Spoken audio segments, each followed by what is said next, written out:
In Dead by Daylight, some killers have add-ons that make their power worse in exchange for more blood points, but not all of them are as bad as they seem, and some are actually good and have great upsides to them. In this video, I'm going to rank them all from actually useless to so good it's not even a meme add-on anymore, and I will also look at the other add-ons that can work in combination with them to see if they can be made even better or mitigate some of the downsides of the joke add-on.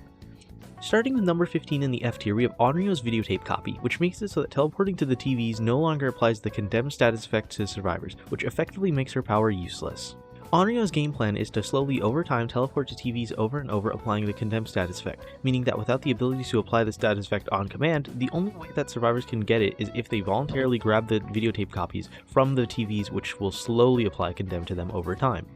Without her ability to teleport and apply condemned, she just loses her power and basically just becomes another killer who only can teleport around the map to select few locations.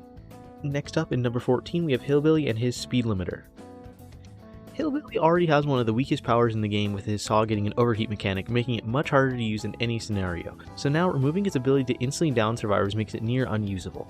The only reason that this is higher than Onryo's videotape copy is that it still is a great movement speed tool and allows you to move as one of the quickest killers in the game, so it still has that. And despite the name it's called the speed limiter, there's no movement speed penalty on this add-on for some reason. In number 13 we have Nightmare's Kids Drawing. The only thing scarier than Freddy Krueger himself is just how bad his dream snares are by default, and this add-on makes it so that his dream snares are even worse. Kids Drawing makes it so that the slowdown effect on the traps is reduced, so now they can loop Freddy even better. His traps still will apply some hindered slowdown to survivors, but with how some loops can be, it will allow them to get a few more loops in before they have to use the pallet. In number 12 we have the Deathslinger's Rickety Chain add-on. Deathslinger's Rickety Chain add-on makes it so that his chains will break 33% quicker than normal and basically will remove his ability to go for his max range snipes, and you'll have to go to medium to close range shots only. The only upside I can think of this add-on is that when you have an obsession and you're running some sort of obsession build with save the best for last, it'll be easier to save your stacks because it'll be able to break faster and apply injured and deep wound, meaning you can save some stacks, but that's about it. With most maps having lots of connecting loops and obstacles in between areas, it just makes it very hard for you to go for long range snipes once you have this add-on equipped. In number 11 we have Trickster's Memento Blades. Trickster's Memento Blades makes it so that you need one more additional hit to injure a survivor. Trickster is already a disliked killer since he just slowly applies his lacerations as you're looping him, and this add-on just makes it so that it requires one additional knife hit to injure the survivors and making his loops take slightly longer. This one isn't too detrimental since more often than not you'll have enough knives to still get the injury, but now it'll be more cases of if only I had a few more blades I could have gotten the down. So because of this, you'll just have to run the add-ons that increase the total amount of blades you have, which you'd probably already be running. And in number 10, finishing off our F tier add-ons, we have the Nurse's 2 joke add-ons. Nurse has 2 of these joke add-ons, being the White Knit Comb and Dull Bracelet. These add-ons make it so that you have a shorter lunge and blink range respectively. Now these add-ons are strange, since while they are just pure debuffs and there is no way to really mitigate it, it still is the Nurse. So you can't really put it anywhere above F because these add-ons are so bad, but at the same time it's still the Nurse, so you win any loop, any chase instantly. Plus, a shorter blink range and lunge just means you have to be more precise with your blinks, and most professional nurses and people who have hundreds of hours in nurse won't really be phased by that. They'll still be able to be very precise and still know when to lunge, when to stall, etc. Now in the D tier, we have the Blight and his Placebo Pill add-on. Blight's Placebo Pill just makes it so that you'll have a slower rush, and that gives him more time to angle his hits, and if you have add-ons for either turn rate or movement speed, then you can make this add-on somewhat useful. Now of course I'd say running turn rate would obviously be much better than movement speed, since it would also help mess up a survivor's dead hard timing due to you moving slower and having more time to bait the dead hard and have more turn rate to hit them. Now I'd still put this in D tier because if a survivor knows how to play against the Blight properly and can connect loops and bait out his rushes, they can still counter this add-on very easily even if you have more time to react and turn to their movements. Since you are slower, that means it will give the survivors more time to move around inside of a loop like in jungle gyms, or it'll make it so that it takes longer for you to catch up. So because of this, I'm still going to leave it in D tier. In number 8 we have Bubba's Speed Limiter add-on. Even though this add-on removes your ability to instantly down survivors like with Hillbilly Speed Limiter, Bubba is still a huge threat and can eat through pallets much quicker. And in combination with his iridescent add-ons that allow him to continue your chainsaw sweep on hit, you're basically playing as a mini legion who can chew through pallets and doors. Number 7 we have Pinhead's Bent Nail. Pinhead's Bent Nail makes it so only one additional chain will spawn when you hit them with your possessed chain.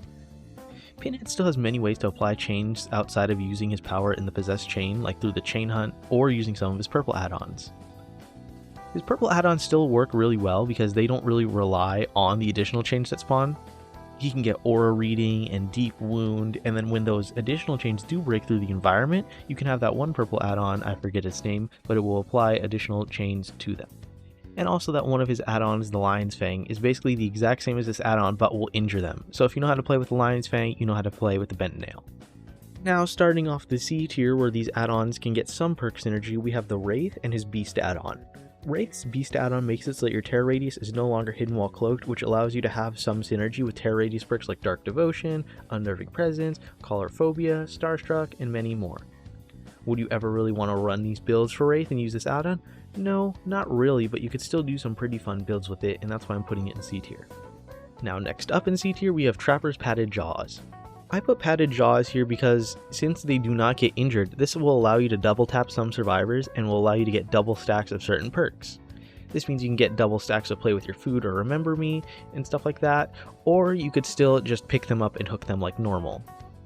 Now honestly, with Padded Jaws and the Beast, these two are interchangeable, so I'm not really sure which of these I would put higher. I'd honestly put these at about the same tier. You could switch them around, put Beast higher than Padded Jaws or whatever. Now in the B tier we have Wesker's Jewel Beetle. Wesker's Jewel Beetle makes it so that your dash has a shorter lunge when you grab a survivor, meaning that you'll throw them faster than slamming them. Throwing a survivor 9 out of 10 times is much better than slamming them into a wall, since a good throw that injures leaves them displaced and usually far away from a loop, and the throw range can be increased with another add-on. When you throw a survivor and down them, it still allows you to keep up the pressure and injure other survivors and kick gens, patrol the area you're near, whatever. However, if you slam them into a wall and down them, then you're instantly carrying them, so your only real option is to hook them, and that means you won't really be applying pressure around the area around you.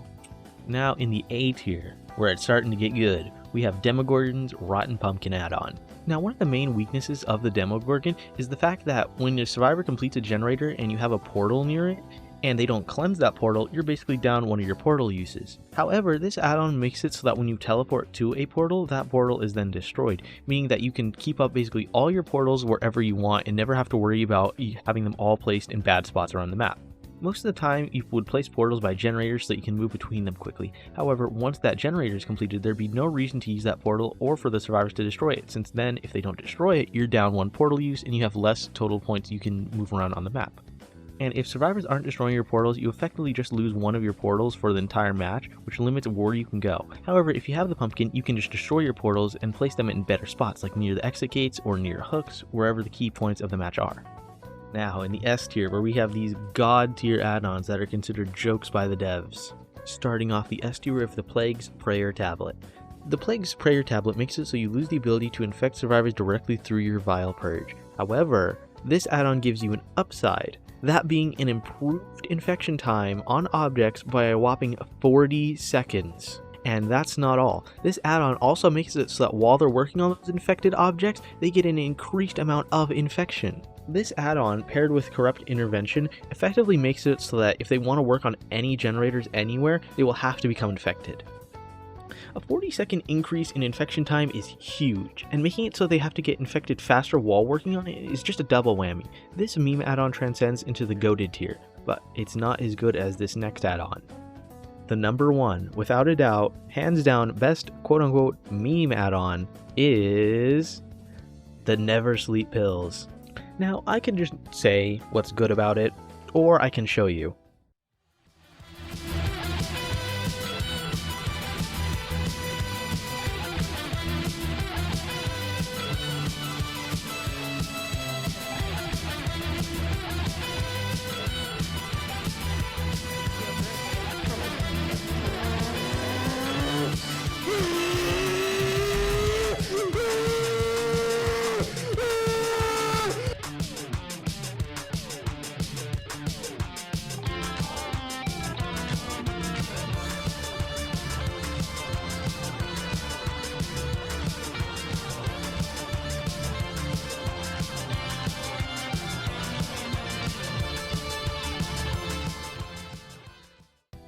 Yeah, using the pills plus the Merle sketch just gives you free wins. This add-on combo, Prince wins. It just wins. Legion's Never Sleep pills makes it so that you lose your initial speed boost while using the Feral Frenzy, but it lasts an additional 10 seconds, which basically doubles how long you can use your Feral Frenzy for. Now, if you pair the Never Sleep pills with the Mural Sketch add-on, it makes it so that instead of having a 0.2 meters per second increase of movement speed from hit to hit, it is now 0.3, which sort of mitigates the initial loss of movement speed from using Feral Frenzy. And with that 20 seconds of Feral Frenzy, you can move across the map and get a guaranteed 4-hit down basically every time you use your Feral Frenzy power. This add-on is seriously so good that I've won every single game I use with this combo, and it just prints free down after down after down.